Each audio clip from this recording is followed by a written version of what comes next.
À présent, nous allons passer à la question numéro 4.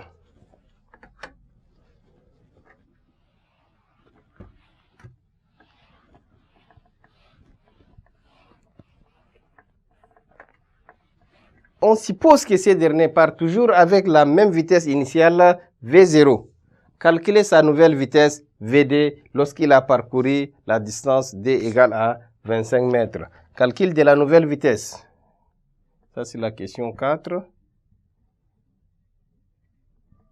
Calcul de la nouvelle vitesse.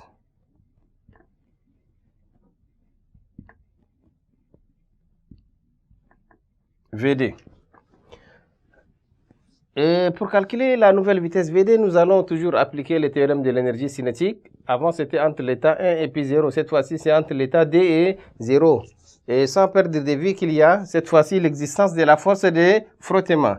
Donc, on applique le théorème de l'énergie cinétique, qui est égal à quoi? Delta EC égale à la somme des travaux des forces extérieures. Ça veut dire, on va avoir 1 demi de M VD au carré, moins 1 demi de M V0 au carré égale au travail du poids plus le travail de la réaction normale plus le travail de la force de frottement.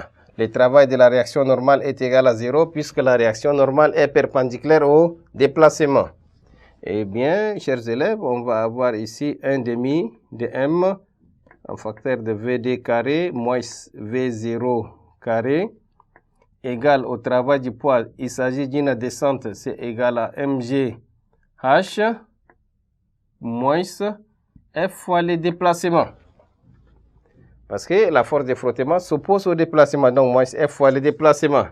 On a besoin de VD, ça veut dire on va avoir ici VD carré moins V0 carré égale à DG H moins 2F fois D, le tout sur M.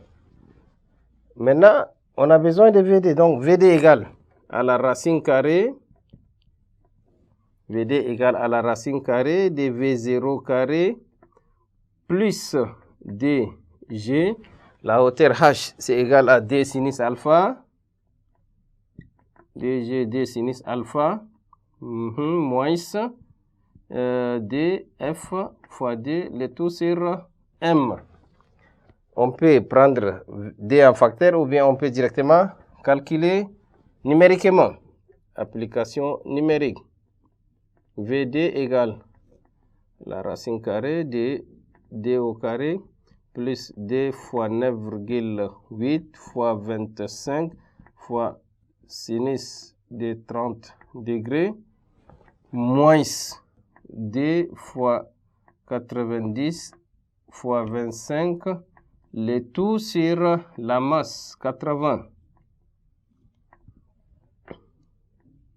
Et là, si on fait l'application numérique, nous allons obtenir VD égale à 13,88 mètres par seconde.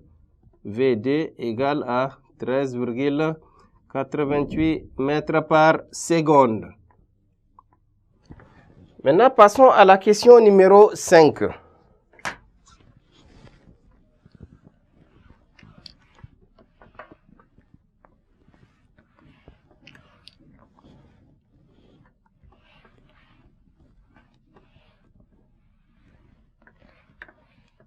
On nous dit ceci, le skieur arrive dans la zone où la valeur de l'angle d'inclinaison alpha est inconnue. Il descend d'un point A à un point B. Lorsqu'il descend du point A, sa vitesse est VA égale à 1,5 mètres par seconde.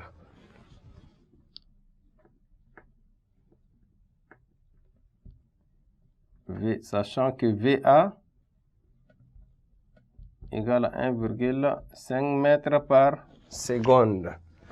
Eh bien, les altitudes sont entre autres HA et HB. Il descend d'un point A à un point B. Et là, maintenant, nous avons la hauteur HA égale à 1850 mètres.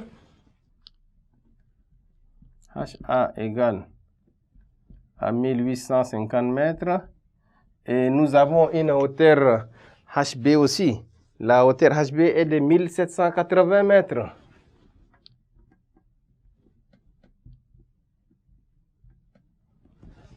Eh bien, de ce fait, on nous demande de calculer la vitesse lors de la descente de A en B. Ça, c'est la première question de la partie A. Calcul de VB, sachant que VA égale à ça. Qu'est-ce qu'il faut faire? Nous allons appliquer le théorème de l'énergie cinétique entre A et B. Tech entre A et B. Des points. La variation de l'énergie cinétique est égale à la somme des travaux des forces extérieures.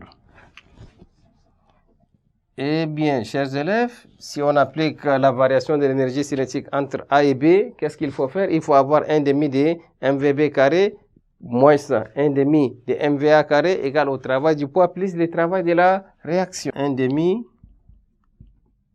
de mvb carré moins 1 demi de mva carré égale au travail du poids plus le travail de la réaction R. Le travail de la réaction est égal à 0. Il nous reste 1 demi de m en facteur de vb carré moins va carré égale au travail du poids, c'est mgh égale à mgh avec h égale à la différence d'altitude. Ça veut dire ha moins hb.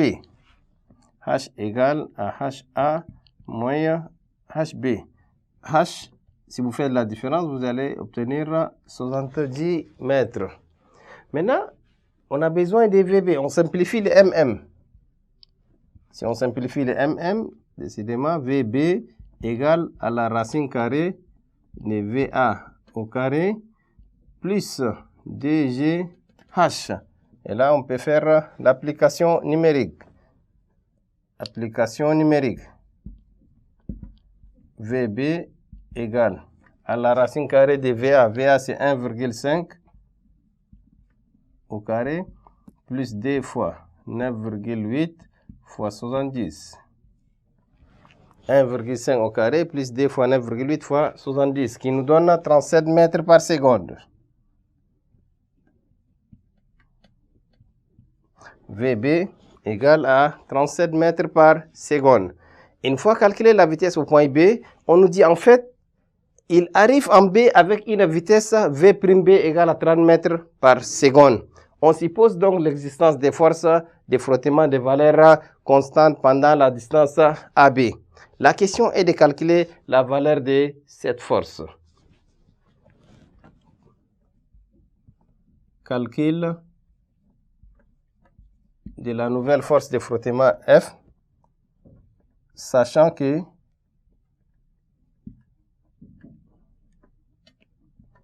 V'B égale à 30 mètres par seconde, parce que la vitesse a diminué du fait de l'existence de la force de frottement. Sachant que V'B égale à 30 mètres par seconde. Et là, cette fois-ci, nous allons appliquer de la même manière le théorème de l'énergie cinétique entre A et B avec l'existence de la force de frottement. Tech, le théorème de l'énergie cinétique, ça veut dire delta EC égale à la somme des travaux de force extérieure. Ici, on va avoir 1 demi de m V'B au carré moins 1 demi de m VA au carré égale au travail du poids plus le travail de la réaction normale plus le travail de la force de frottement F. La question est de calculer la force de frottement F. Et donc, là, on va prendre 1 demi de m en facteur de Vb' au carré moins Va au carré égale à mgh. Le travail de la réaction normale est nul, moins F fois le déplacement. On a besoin de F. Donc, F égale à mgh moins m sur d, mgh moins m sur d, en facteur de v b' carré, moins va au carré, le tout sur la distance d. Voici l'expression de f. On peut avoir mgh moins m sur d en facteur de vb' carré moins va au carré. Et donc, si on fait l'application numérique, on remplace les choses par leur valeur. Décidément, f égale m c'est 80 fois 9,8 fois 70 moins 80 sur d, donc c'est 40 en facteur de 30 au carré moins 1,5 au carré, le tout, là on ramène un peu en haut, donc le tout sur la distance d qui est de 25. Eh bien, chers élèves, si vous faites les calculs, vous allez obtenir F égale à 60,22 newtons. Chers élèves, voici l'expression de la force F et la valeur de cette nouvelle force de frottement F qui est de 60,22 newtons. Ainsi prend fin l'exercice numéro 1 de la physique du baccalauréat 2019, série D. Nous allons voir l'exercice numéro 2 dans une nouvelle séquence. Merci pour votre aimable attention.